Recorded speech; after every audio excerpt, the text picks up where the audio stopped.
Bradesco. Entre nós, você vem primeiro. Boa noite. Boa noite. Nós começamos esta edição com números alarmantes sobre tentativas de fraudes. Mais de 4,5 milhões de pessoas foram vítimas entre janeiro e abril deste ano. Bom, a maioria dos casos envolve bancos e operadoras de cartão. E muitas dessas falsificações têm como pano de fundo a inteligência artificial. Os dados foram divulgados com exclusividade ao Jornal da Record. Mônica começou a receber ligações de cobrança. Tiveram dívidas de 12 mil, 17 mil. Criminosos usaram a foto de outra pessoa para falsificar o RG dela e fazer empréstimos. A data de emissão, que não batia com a data de emissão do meu RG original, e o outro, meu nome, que estava só com o meu nome de solteira, não estava com o meu nome de casada. Foi uma das maneiras que a gente conseguiu provar que realmente, era falso. Ela conseguiu receber de volta o dinheiro movimentado irregularmente.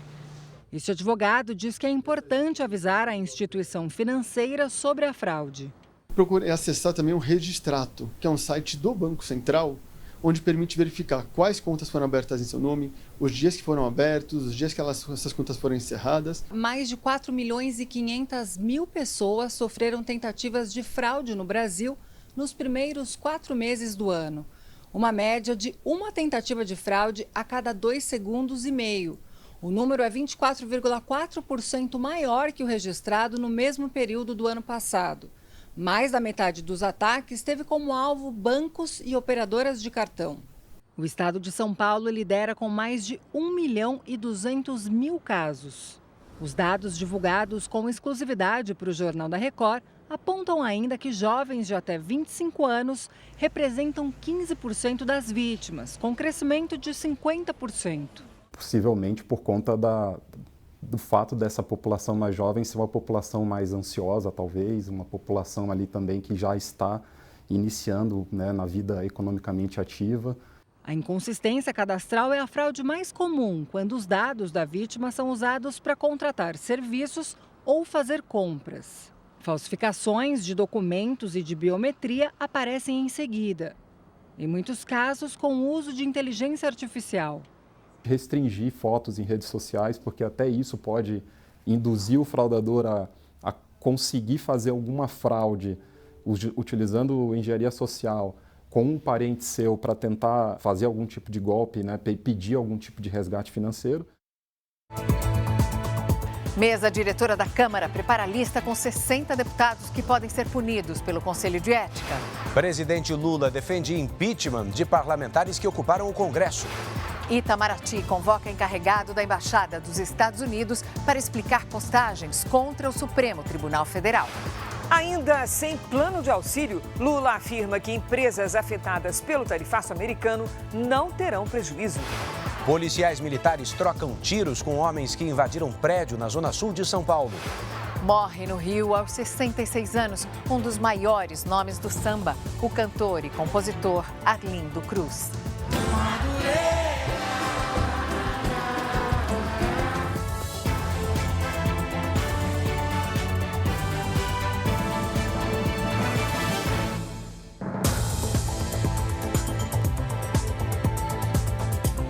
Estamos juntos para você saber que os acidentes de trânsito mataram mais de 480 pessoas só na cidade de São Paulo, no primeiro semestre desse ano. Hoje, o motorista de um carro de luxo morreu depois de bater no muro de proteção e cair num córrego. O acidente foi registrado por câmeras de segurança. É possível ver o motorista perdendo o controle da direção. O carro derrapa na pista e bate na mureta. A colisão foi tão forte que derrubou um semáforo da avenida na zona sul de São Paulo. O veículo, avaliado em R$1 milhão, foi parar em um córrego. O cara voou daqui, meu irmão, aqui dentro do córrego. 2 pessoas ficaram presas às ferragens. O motorista Alan Toshiokato, de 37 anos, morreu a caminho do hospital. O passageiro está internado em estado grave. Testemunhas disseram à polícia que o carro estava em alta velocidade. Na madrugada anterior, um homem de 41 anos foi preso depois de dirigir um carro de luxo na contramão e bater de frente em outro veículo. O motorista do carro atingido foi socorrido e passa bem. Nos dois casos, a polícia investiga se os motoristas dirigiam sob efeito de álcool ou alguma outra substância química. Em apenas 6 meses, a cidade de São Paulo registrou mais de 13 mil acidentes de trânsito. 483 pessoas morreram, a maioria homens. E sexta-feira é o dia da semana com mais ocorrências. Durante a manhã de hoje, um motorista bêbado bateu em outros 2 carros na zona sul da capital.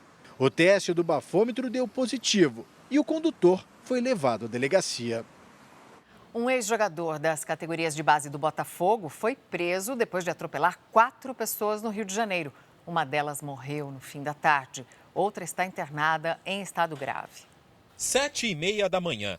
As imagens, obtidas com exclusividade pelo Jornal da Record, mostram quando o carro passa em alta velocidade pela lombada e tenta desviar de outros veículos que param no semáforo.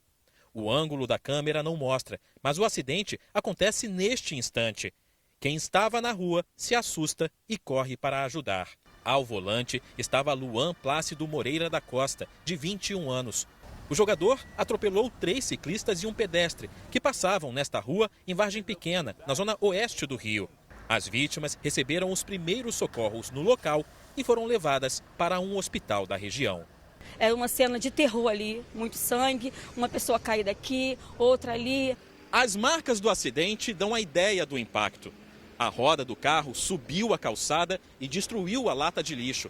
Testemunhas contaram que o motorista estava visivelmente alterado.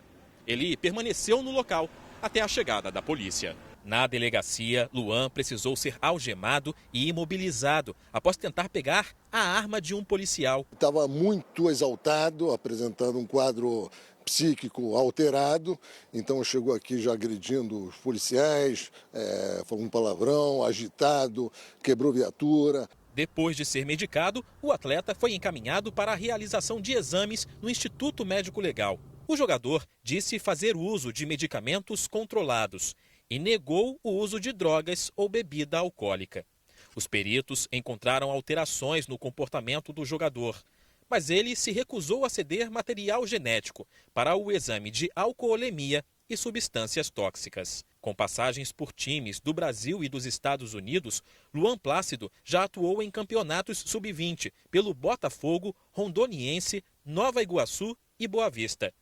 No fim da tarde, a polícia confirmou a morte de Ariane Carvalho. Uma dor muito grande, porque é uma família completamente aqui com a dor de uma irmã incrível, uma filha maravilhosa. O jogador pagou fiança de R$3 mil e vai responder em liberdade. Um padre de Goiás foi condenado a pagar quase R$1.400.000 por causa do salário que ele recebeu por anos enquanto ocupava um cargo fantasma na Assembleia Legislativa do Estado. Pelo acordo homologado pela Justiça, o padre Luiz Augusto pode parcelar o valor. Ele ainda vai ser obrigado a pagar uma multa de mais de R$46 mil. O caso foi descoberto em 2015.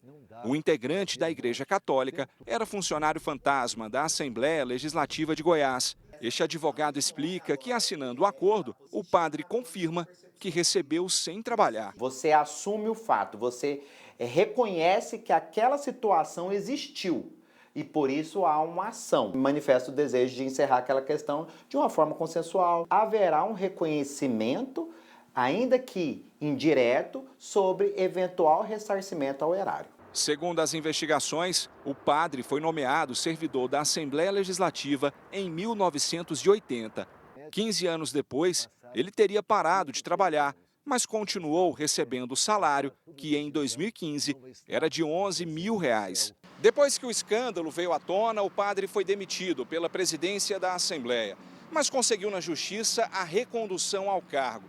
5 anos depois, em 2020, conseguiu se aposentar, com um salário de cerca de R$17 mil. A Assembleia Legislativa de Goiás não se manifestou sobre o caso. A defesa do padre disse que o processo judicial ainda está em andamento. Morreu hoje no Rio de Janeiro o cantor e compositor Arlindo Cruz, um dos maiores nomes do samba. Arlindo Cruz sofria com as sequelas de um acidente vascular cerebral que aconteceu em 2017. Ele estava internado desde o começo do ano. Me avisa que o amor pode chegar. Vai embora na tristeza, eu preciso sonhar. Do subúrbio do Rio para a história do samba. Cantor, compositor e multi-instrumentista, Arlindo Cruz deixa um legado à cultura brasileira. A morte foi confirmada pela família. Aos 66 anos, o artista teve falência múltipla dos órgãos. Tá doendo demais, por mais que a gente estivesse esperando, né? Esse momento ele é sempre muito difícil. Mas é isso, o show vai continuar, a vida está continuando. Por ele, com ele, para sempre, Arlindo Cruz. O sambista estava internado neste hospital, na zona oeste do Rio, desde o começo do ano. Em 2017, Arlindo Cruz sofreu um acidente vascular cerebral hemorrágico durante um banho. A partir de então, passou a conviver com as sequelas do AVC e foi obrigado a se afastar do cenário musical. Com a perda da mobilidade e o estado de saúde cada vez mais debilitado, enfrentou seguidas internações. E Deus recebeu de braços abertos, sofreu muito, agora precisa descansar um pouco. Vai com Deus, meu compadre. O presidente Lula lamentou a morte de Arlindo e disse que ele foi um dos compositores e artistas mais talentosos e respeitados do Brasil. Sou nascido e criado aqui. Esse é o meu lugar! Nascido na zona norte do Rio, começou na música aos 17 anos por influência do pai.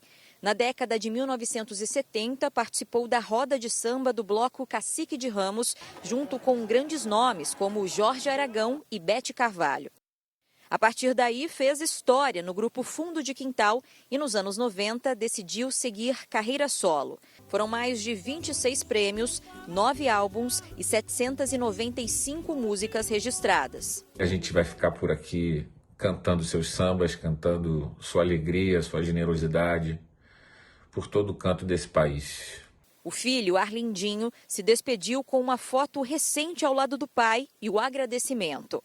Valeu! O corpo do artista será velado amanhã na quadra da Império Serrano, escola de samba do coração de Arlindo Cruz. Que ele seja visto como exemplo para todos, né, que querem querem contribuir de alguma maneira para o samba, para a música e para a cultura brasileira.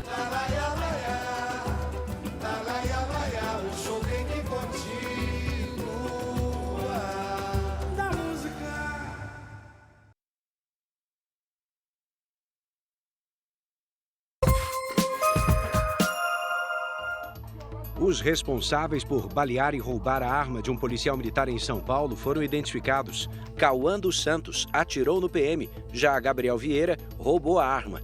Tudo ocorreu durante uma perseguição na comunidade de Paraisópolis. O policial Juanes Kennedy Santana segue internado, mas fora de perigo. Uma mulher foi agredida pelo companheiro dentro do elevador de um prédio em Brasília. Kleber Lúcio Borges foi preso em flagrante. Ela foi hospitalizada, mas já se recupera em casa.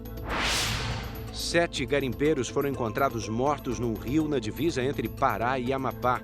Os corpos tinham marcas de tiros e os carros das vítimas foram queimados. A polícia aumentou o patrulhamento na região. No Rio de Janeiro, 7 pessoas foram presas suspeitas de desenvolver um aplicativo de transporte clandestino. A plataforma foi criada por integrantes do Comando Vermelho e movimentava R$1 milhão por mês. O assunto agora é política. O presidente Lula sancionou hoje a lei que regula o licenciamento ambiental. Cristina Lemos está chegando com os detalhes. Boa noite, Cris. Boa noite, Edu. Boa noite, Mariana. Olha, o presidente Lula vetou 60 artigos deste texto, como nós adiantamos aqui no Jornal da Record, e não havia outra opção no ano da COP30. A novidade é que ele assinou uma medida provisória para que o licenciamento ambiental especial passe a valer de imediato. A licença especial foi proposta pelo presidente do Senado, Davi Alcolumbre, e passaria a valer depois de 180 dias da sanção. Agora, a regra com validade imediata prevê que o governo simplifique e acelere o licenciamento de projetos considerados estratégicos. A licença especial já vai poder ser aplicada para destravar a exploração de petróleo na Foz do Amazonas. Com isso, o governo vai enviar um projeto de lei alternativo aos dispositivos rejeitados pelo Executivo para o Congresso analisar. Dos quase 400 itens da lei aprovada no parlamento, o presidente Lula vetou 63. Entre eles, a licença por adesão e compromisso, que previa autodeclaração para ampliação de atividades de médio potencial poluidor, como barragens de rejeitos. A dispensa de análise do cadastro ambiental rural para produtores rurais com documentação ainda pendente de análise pelos órgãos ambientais estaduais. Também foi vetada a alteração na legislação da Mata Atlântica, preservando o regime especial de proteção e impedindo o corte de floresta nativa. Vetos estratégicos para preservar a integridade do licenciamento, e isso ficou assegurado. Então, as nossas metas em relação a desmatamento zero estão perfeitamente mantidas, porque você não tem a abdicação do processo de licenciamento, ele permanece. Agora, o texto retorna para o Congresso, que pode derrubar os pontos vetados pelo presidente Lula. Daqui a pouco eu volto com a decisão da mesa da Câmara de punir deputados que participaram de protesto esta semana. Mariana, Edu? Até já. E nós já vamos te mostrar também o flagrante da fuga de criminosos depois de uma troca de tiros com policiais em São Paulo. E a seguir, Cruzeiro e Santos entram em campo no domingo pela 19ª rodada do Campeonato Brasileiro. Quase 60 mil pessoas vão lotar as arquibancadas aqui do Mineirão.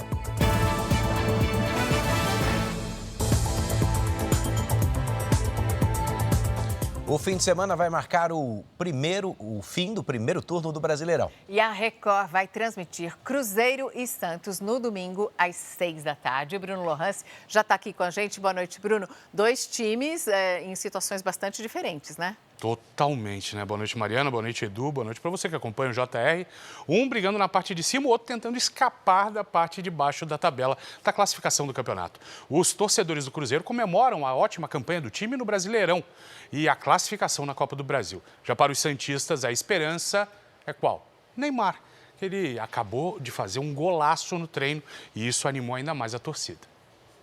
Nem mesmo as traves estão no gramado do Mineirão. Silêncio e arquibancadas totalmente vazias. Mas tudo estará bem diferente no domingo. Quase 60 mil torcedores vão lotar o estádio para empurrar o Cruzeiro contra o Santos pela 19ª rodada do Brasileirão. O time da casa está em segundo lugar na competição, com os mesmos 37 pontos do líder Flamengo, que leva vantagem pelo saldo de gols. E os cruzeirenses estão confiantes. 3-0 Cruzeiro. 3-2 Cruzeiro. 2-0, eu acho. Eu espero que seja, né? A animação aumentou com a classificação para as quartas de final da Copa do Brasil. O Cruzeiro venceu o CRB em Maceió por 2-0. O goleiro Cássio ainda defendeu um pênalti.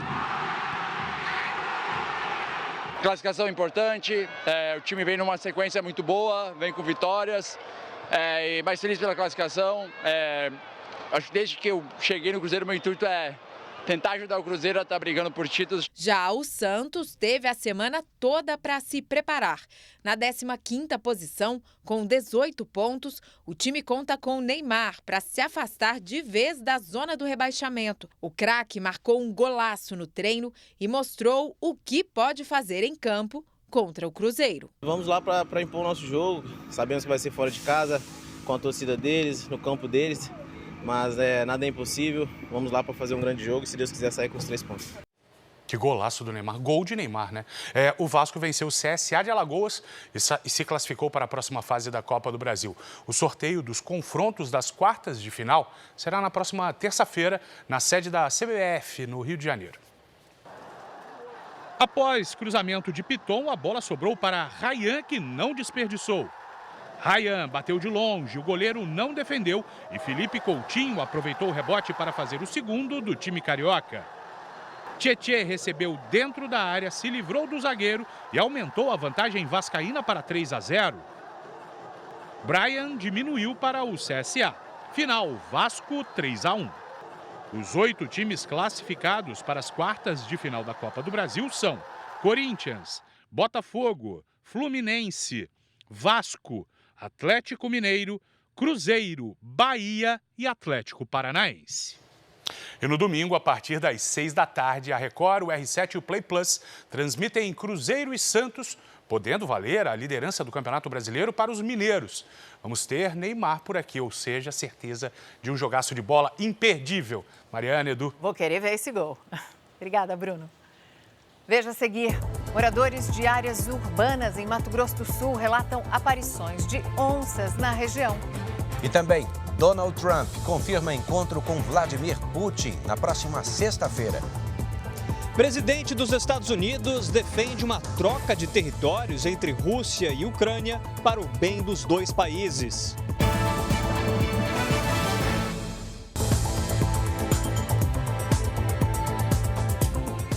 $16 milhões de celulares furtados ou roubados já foram incluídos no Cadastro Nacional de Aparelhos com Restrição. E o aplicativo Celular Seguro do governo federal é outra ferramenta importante no combate a esse tipo de crime. A Elaine queria trocar o celular e viu numa rede social o anúncio de um aparelho usado. Estava um preço bom e ele aceitava um outro celular como parte do pagamento. Depois de fechar o negócio e pegar o aparelho, ela descobriu o problema. Quando eu entrei no trem, que eu tinha tirado o chip do meu celular, que eu pus o chip no meu celular, eu já não consegui. Eu vi que não tinha feito uma boa coisa. Isso foi 3 anos atrás, antes do governo federal lançar o aplicativo Celular Seguro. Além de permitir o bloqueio imediato de aparelhos por quem foi roubado ou furtado, o serviço também é usado para consulta sobre celulares com restrição. Esse cadastro reúne informações de bloqueios feitos pelo aplicativo ou por solicitações às operadoras e também registros em boletins de ocorrência. É um banco de dados sobre celulares que podem ter sido perdidos ou que acabaram nas mãos de criminosos. A lista já tem mais de 16 milhões de aparelhos. Para descobrir se um telefone foi bloqueado, é preciso saber o número do e-mail, código que identifica o celular. Basta digitar asterisco, jogo da velha, 06, jogo da velha, e o número aparece.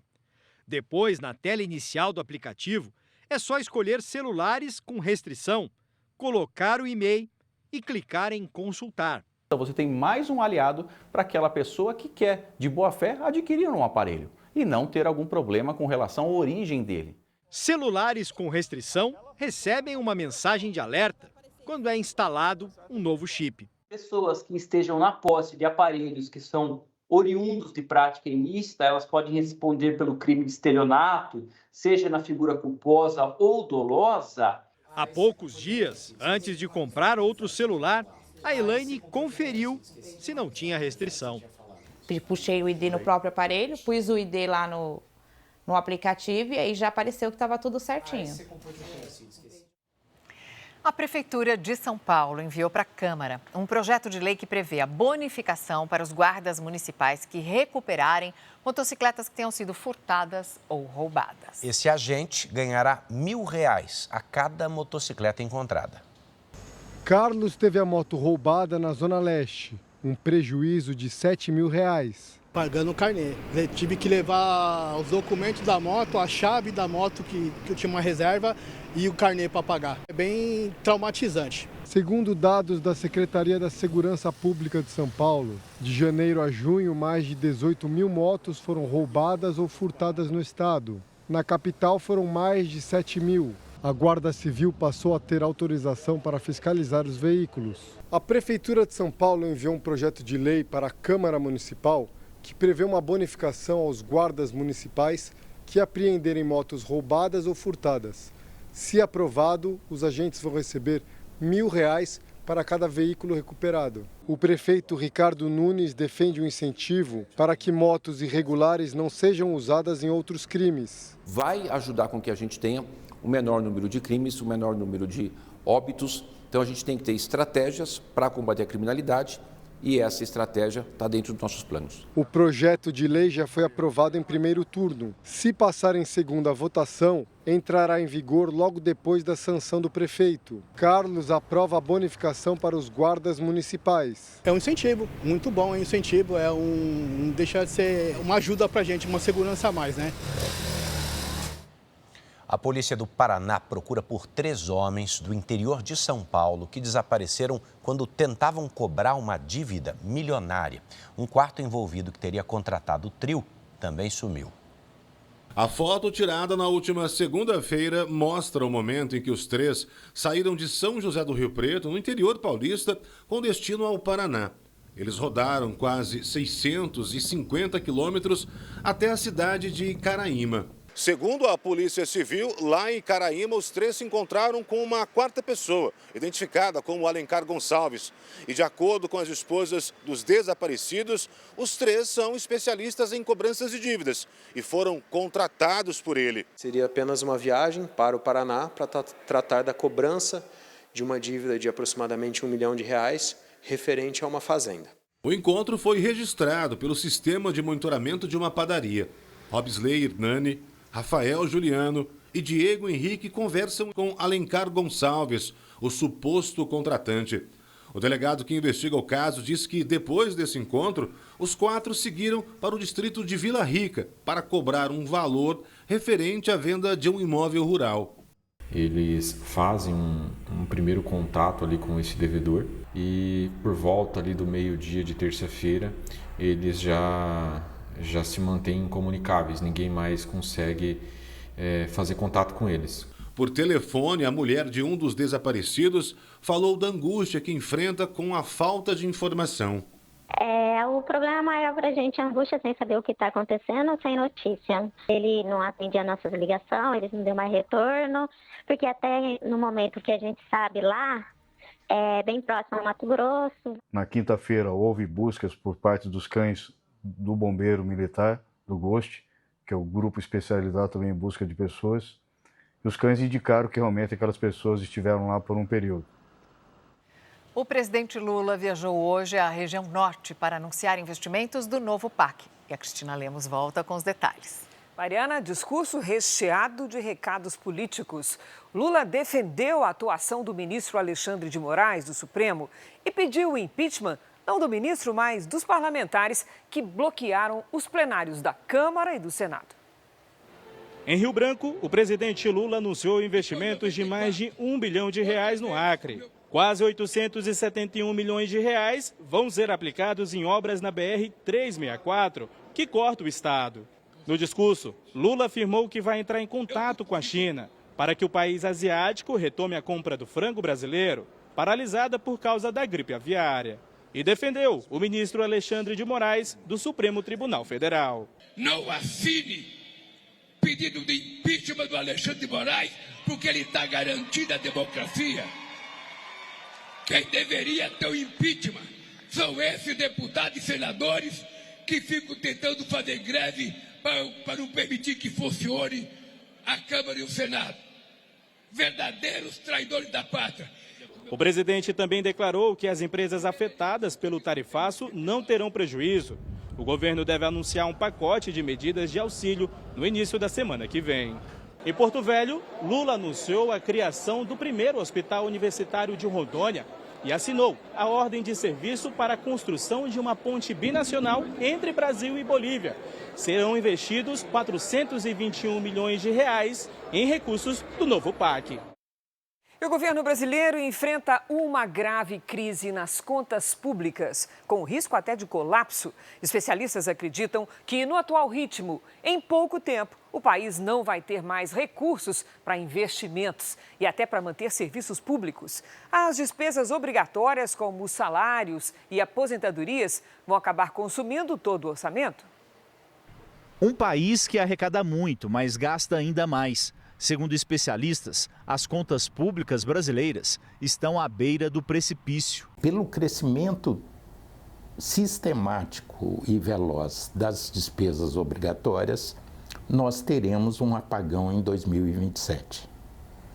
Isso quer dizer o quê?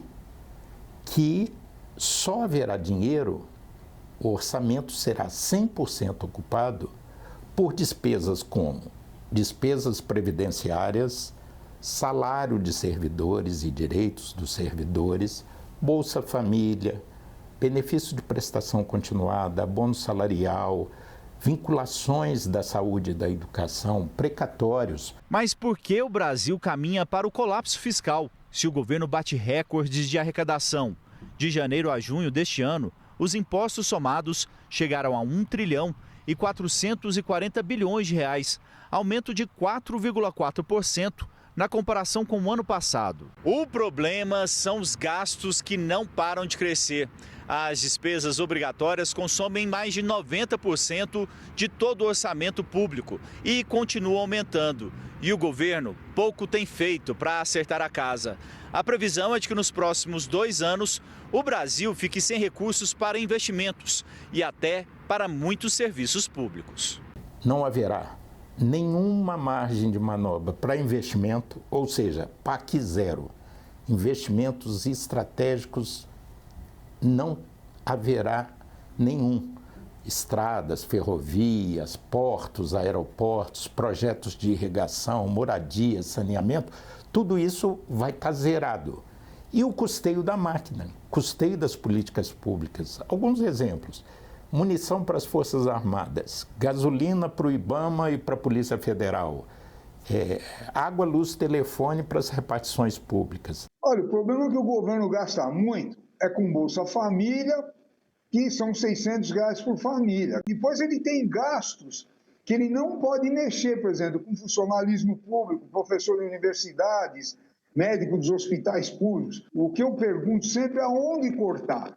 A projeção do Instituto Fiscal Independente, órgão vinculado ao Senado, indica que a arrecadação federal vai cair dos atuais 18,3% do Produto Interno Bruto para 17,7% até 2035, enquanto as despesas subirão de 18,9% para 20,4% do PIB. Uma situação insustentável, onde teremos fatalmente uma revisão em 2027, a realidade vai se impor e nós teremos, inevitavelmente, uma profunda reforma fiscal. O presidente da Câmara, Hugo Mota, encaminhou agora à tarde à Corregedoria Parlamentar da Casa representações de deputados feitas contra os colegas envolvidos na ocupação do plenário. Entre os nomes estão os deputados Marcos Polon, Nicolas Ferreira, Júlia Zanata, Marcel von Hatten, Paulo Bilinski e Zé Trovão. As possíveis punições previstas no regimento vão desde o afastamento do trabalho em comissões até a suspensão do mandato por 6 meses. A proposta de punição aos deputados que ocuparam por 36 horas o plenário da Câmara dos Deputados foi definida em uma reunião da mesa diretora, convocada pelo presidente da Casa, Hugo Mota. A cúpula da Câmara decidiu enviar cerca de 60 nomes à Corregedoria, que deve aceitar a denúncia e encaminhar ao Conselho de Ética para analisar possíveis punições. A maioria deve sofrer sanções administrativas, como a suspensão da participação em comissões. Já em casos mais graves, deputados poderão ter um mandato suspenso de 4 a 6 meses. Se tiver recurso, a palavra final será do plenário. A Câmara foi ocupada por deputados da oposição, em protesto contra a prisão domiciliar do ex-presidente Jair Bolsonaro. Segundo a oposição, a mesa só foi liberada depois de um acordo fechado entre os líderes de partidos para dar andamento ao PL da anistia aos condenados pelos atos de 8 de janeiro. Aí decidimos fazer um acordo dos 5 líderes dos partidos, PL, Novo, PSD, Progressistas e União Brasil. Esses 5 líderes acordamos que na próxima semana, na reunião de líderes, nós vamos pautar com maioria o fim do foro privilegiado e, a seguir, a anistia. Em uma rede social, o líder do PT na Câmara, deputado Lindbergh Farias, disse que participou das reuniões com líderes e com Mota, que não houve acordos e que não se deve negociar sob ameaça e chantagem. No Senado, o presidente Davi Alcolumbre disse que não deve punir nenhum dos parlamentares que ocuparam a mesa no plenário. Alcolumbre já havia afirmado que não vai ceder às pressões impostas pela oposição, como o impeachment do ministro do Supremo, Alexandre de Moraes. Entre os parlamentares que terão as condutas investigadas pela Corregedoria, há também uma deputada do PT, Camila Jara. Ela teria empurrado o colega Nicolas Ferreira durante uma discussão no plenário. A deputada nega. Neste pacote de denúncias, há até pedidos de quebra de decoro parlamentar. Eu fico por aqui. Mariana, Edu. Obrigado, Cris. O presidente americano Donald Trump disse hoje que o conflito entre Ucrânia e Rússia poderia ter se transformado numa guerra mundial, não fosse a mediação dos Estados Unidos. Trump e o líder russo Vladimir Putin confirmaram uma reunião para a próxima sexta-feira, no Alasca. Para alcançar a paz, Donald Trump disse que poderá haver uma troca de territórios entre Rússia e Ucrânia para o bem dos dois países. Segundo o Wall Street Journal, Putin teria informado ao governo americano que estaria disposto a aceitar um cessar-fogo desde que fique com os territórios já ocupados. O presidente ucraniano, Volodymyr Zelensky, não foi convidado a participar da reunião entre russos e americanos e considerou injusta a exclusão. Trump disse ainda que o conflito tinha o potencial para se transformar numa guerra mundial e que a atuação dele foi decisiva para evitar a escalada. As declarações foram feitas ao lado do presidente do Azerbaijão e do primeiro-ministro da Armênia na Casa Branca. Os dois líderes assinaram um acordo de paz que pôs fim a um conflito de décadas. Antigas repúblicas soviéticas, os dois países disputavam território. Com o acordo, uma rota de comércio chamada de Via Trump para a paz e a prosperidade internacionais será aberta. A disposição para o diálogo de Donald Trump reduziu as tensões no mercado de petróleo.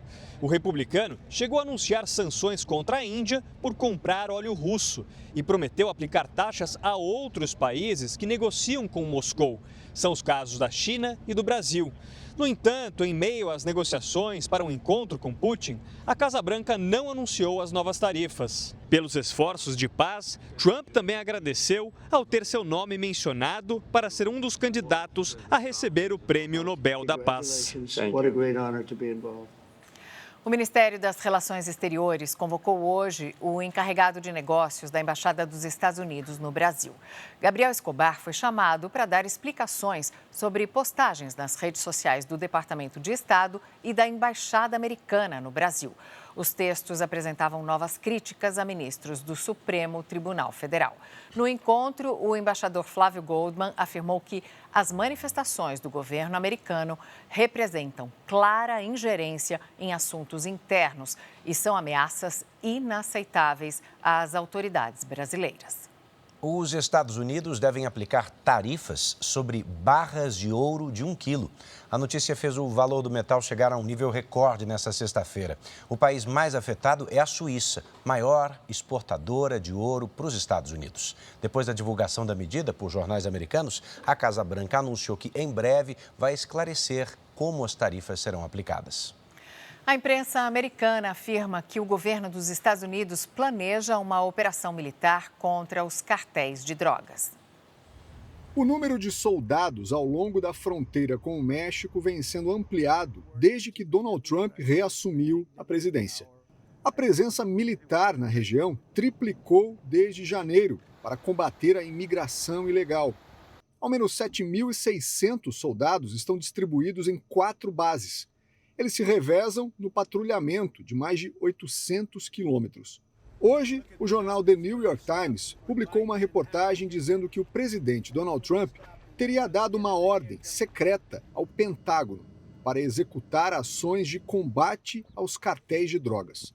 Os alvos principais seriam os cartéis do México, Haiti e Venezuela. Os Estados Unidos acusam o presidente da Venezuela de chefiar um dos cartéis e oferecem recompensa de $50 milhões, cerca de 280 milhões de reais, pela prisão de Nicolás Maduro. O governo venezuelano declarou que a recompensa é ilegal e desesperada. Ilegales e desesperadas.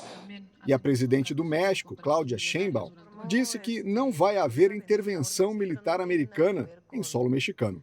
Os Estados Unidos já envolveram tropas em ações de apoio a países como Colômbia e Peru, mas essa nova diretriz pode enfrentar barreiras constitucionais no Congresso americano e gerar conflitos diplomáticos.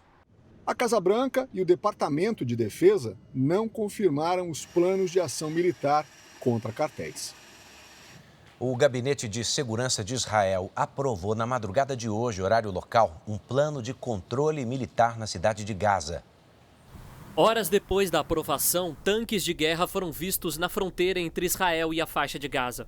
O exército israelense afirma que controla 75% do território e agora vai ocupar a cidade onde moram cerca de 1 milhão de pessoas, quase a metade de toda a população palestina. De acordo com o gabinete do primeiro-ministro Benjamin Netanyahu, as operações militares vão acontecer enquanto as forças de defesa fornecem ajuda humanitária fora das zonas de combate. O gabinete de Netanyahu aprovou 5 objetivos para encerrar a guerra: a libertação de todos os reféns, o controle militar do território, o desarmamento do Hamas, a desmilitarização de Gaza e a formação de uma nova autoridade civil na região. Hoje, pelas redes sociais, o premier disse: "Não vamos ocupar Gaza, vamos libertar Gaza do Hamas." O porta-voz da autoridade palestina afirmou que o presidente Mahmoud Abbas está em contato com líderes árabes para tentar impedir o plano israelense, que classificou como uma agressão.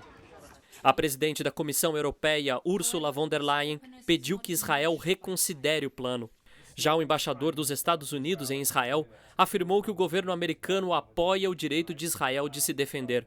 Mike Huckabee acrescentou que o presidente Donald Trump tem dito que é hora dos terroristas do Hamas se desarmarem, se renderem e libertarem todos os reféns. Em viagem ao Reino Unido, o vice-presidente J.D. Vance saiu em defesa de Israel. "Não temos planos de reconhecer um Estado palestino, dada a falta de um governo funcional em Gaza", afirmou. O Conselho de Segurança das Nações Unidas convocou uma reunião de emergência para amanhã sobre o plano de Israel de assumir o controle da cidade de Gaza. Foi gelada no sul do país. Vamos conversar com a Lidiane Sayuri e saber qual é a previsão do tempo para este fim de semana, Dia dos Pais, né? Vem mais frio por aí. Lidiane, boa noite. Vem sim, Mariana, inclusive pode gear em algumas regiões. Boa noite para você. Edu, boa noite. E uma boa noite para você que está com a gente. A onda de frio segue sobre o sul e a partir deste sábado, as temperaturas começam a cair também em partes do sudeste e do centro-oeste. Pode gear nas primeiras horas na região da Campanha Gaúcha e entre o norte do Rio Grande do Sul e o sul do Paraná. E até nevar entre as serras Gaúcha e Catarinense. Em Curitiba, chance de garoa logo cedo. Depois o sol aparece só para iluminar mesmo. Máxima de 13 graus. Em São Paulo, dia mais nublado, com pancadas de chuva entre a manhã e a tarde. Faz até 16. À noite, a temperatura cai para 10. Em Salvador, sol e calor de 29. Hoje, os maiores volumes de chuva foram registrados no Pará e no Amazonas. As imagens de satélite mostram nuvens carregadas espalhadas pelo norte. Amanhã, a frente fria avança com chuva persistente entre os litorais de São Paulo e do Rio de Janeiro. No Nordeste, a circulação de ventos do mar provoca pancadas entre Pernambuco e o Rio Grande do Norte. Em Porto Alegre, faz até 15 graus. Em Vitória, 31. Em Fortaleza e em Brasília, 30. E até 32 em Porto Velho. Tempo delivery. A Ana é de Santa Fé do Sul, São Paulo. Boa noite, Ana. Fim de semana de tempo firme com baixas temperaturas, principalmente pela manhã. No sábado, máxima de 21. O domingo começa com 10 graus. Na segunda-feira, o sol esquenta mais. E à tarde, os termômetros chegam aos 24. A Marise está de olho na capital de Pernambuco. Olá, Marise. Fim de semana com chuva pela manhã no Recife. Depois, o sol aparece e esquenta até os 30 graus. Na segunda, pode chover à noite. Já apareceu por aqui? A gente espera a sua mensagem pelas redes sociais com o nome de uma cidade e a hashtag você no JR. Mariana, Edu. Obrigada, Lid. Um navio de guerra de última geração foi lançado ao mar em Santa Catarina. A fragata faz parte de um projeto de defesa da Marinha, com investimento de 11 bilhões de reais. São 107 metros de comprimento e mais de 20 de altura. O navio conta com um hangar para aeronaves, radares e armamentos de ponta. A esposa do vice-presidente Geraldo Alckmin batizou a embarcação Jerônimo de Albuquerque com a tradicional quebra da garrafa de espumante. A embarcação estará totalmente operacional em 2027 e será usada em missões de combate à pirataria, pesca ilegal e também em ações ambientais. Tudo isso para proteger os mais de 5 milhões de quilômetros quadrados da costa brasileira, a chamada Amazônia Azul. O navio faz parte de um programa de defesa com investimento previsto de 11 bilhões de reais até 2029. Investir em soberania reverbera, portanto, em inovação transversal e em geração de riqueza para o povo brasileiro. Representa mais um passo significativo no rumo da modernização com engenho e arte do poder naval brasileiro.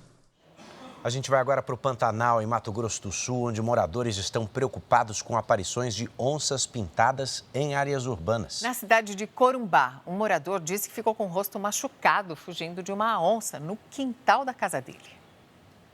Essas imagens mostram uma onça pintada no quintal de uma casa em maio. Foram 3 aparições em 2 meses. Agora, os moradores de Corumbá voltaram a ficar preocupados. Essa semana, o animal teria aparecido durante a noite no quintal do Valdinei. Ele disse que machucou o rosto quando correu para fugir da onça. Não esperava que ela estava lá embaixo. Então ela veio para cima de mim, né? Eu não esperava. Eu, como estava com o remo, peguei e dei um safanão nela. Médicos veterinários, a Polícia Ambiental e o IBAMA estiveram na região. É um animal que é do Pantanal, né? Então, até mesmo uma realocação, como ele não traz uma emergência ali, ele vai ser, se for realocado, é para o próprio Pantanal, né? Então, tem que ser feito todo um estudo. Em abril, um caseiro morreu depois de ser atacado por uma onça pintada em uma área de pesqueiro, perto do Parque Estadual do Pantanal do Rio Negro. A onça pintada é o maior felino das Américas e está ameaçada de extinção. Ainda assim, o Pantanal apresenta a maior concentração do animal no país, com cerca de 4 a 5 mil onças. Em nota, o governo de Mato Grosso do Sul informou que a Polícia Militar Ambiental tem realizado patrulhamentos preventivos e orientações à população para evitar o contato com o animal. Nesse momento, quando a gente vê que está vulnerável a uma situação, nós, como seres humanos, é muito importante que a gente evite os riscos, evite se expor. E um dos traficantes mais procurados do Brasil foi preso hoje num imóvel luxuoso em São Paulo. Ele é investigado pela polícia do Rio de Janeiro por vários crimes e, entre eles, aquele assalto ao Banco Central de Fortaleza, que já completou 20 anos. Ele já foi condenado por tráfico internacional de drogas, fez procedimentos estéticos para mudar o rosto e estava usando documento falso. A prisão aconteceu num imóvel de luxo no Jardim Paulista, área de alto padrão em São Paulo. O foragido foi monitorado durante 7 meses pela Polícia Civil do Rio de Janeiro, responsável pela operação. A profissão dele é praticar crimes, né? Encontramos alguns cartões clonados na sua residência. Ele ainda fez alguns procedimentos no rosto para tentar não ser identificado. Segundo as investigações, Átila Carlai da Luz vivia com uma identidade falsa. Usando o nome José de Alencar Júnior, o criminoso tinha CPF, carteira de habilitação e registro de uma empresa no Paraná. Após ser preso, Átila foi trazido aqui para o Rio de Janeiro. Ele era considerado um dos criminosos mais procurados do país. De acordo com a polícia, o traficante tem ligação com facções criminosas e é investigado por fraudes bancárias, roubo de cargas e clonagem de veículos. A polícia também suspeita que Átila tenha participado do maior roubo a banco da história do Brasil, o assalto ao Banco Central, em Fortaleza, que aconteceu em agosto de 2005. Na época, a quadrilha levou quase 165 milhões de reais. Em São Paulo, Átila já foi condenado a 32 anos de prisão por tráfico internacional de drogas em um esquema de envio de malas com cocaína para a Europa, pelo aeroporto de Cumbica, em Guarulhos, na Grande São Paulo. A defesa dele não foi encontrada. 3 ladrões que invadiram um condomínio na zona sul da cidade de São Paulo foram presos hoje à tarde. Câmeras de segurança flagraram o momento em que eles fugiram do local pouco antes de serem capturados.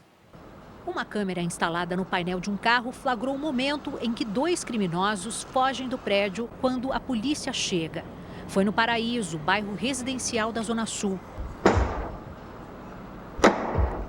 Este outro ângulo mostra que eles descem a rua. Segundo a polícia, 3 ladrões com um controle de portão clonado invadiram o prédio neste carro. 2 foram presos e ainda dentro do condomínio, um menor apreendido. Eles desceram para tentar se evadir do local. A hora que saiu, bateu na viatura e saiu correndo. Mais cedo, 12 homens foram presos, suspeitos de roubar condomínios em Moema, bairro de alto padrão, também na Zona Sul. As investigações começaram em julho, depois da prisão de 3 homens. A partir da análise dos celulares apreendidos, a polícia descobriu um esquema estruturado que funcionava com divisão de tarefas. Os investigadores identificaram que a quadrilha tinha um núcleo responsável por clonar controles remotos e um outro cuidava da invasão dos apartamentos. O esquema incluía até manobristas que furtavam os aparelhos de dentro dos carros dos moradores. Alguns desses indivíduos eles têm larga ficha criminal. Um desses, a título de exemplo, tem 21 passagens entre roubos e furtos. Está solto há 2 meses. Quando foram presos, os criminosos planejavam mais um roubo. Seria o 3º nesta semana. As investigações apontam que a quadrilha invadiu 2 prédios numa mesma rua de Moema, bairro de alto padrão da capital paulista. Um dos moradores foi abordado com um pai de 95 anos. Eles foram amarrados enquanto o imóvel era roubado. 2 criminosos foram flagrados deixando o apartamento. No outro roubo, a 400 metros dali, 15 homens armados renderam o porteiro e fizeram um arrastão. Eles abriram o portão da garagem com um controle clonado e renderam os moradores que chegavam. Parte do que foi roubado já foi recuperada pela polícia.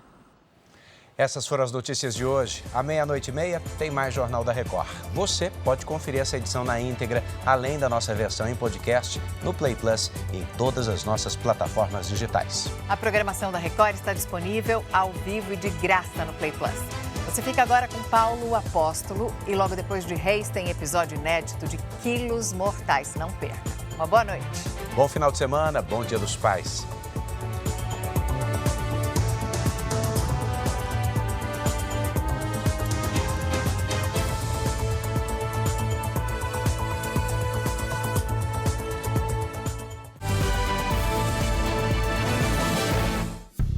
Bradesco, entre nós, você vem primeiro.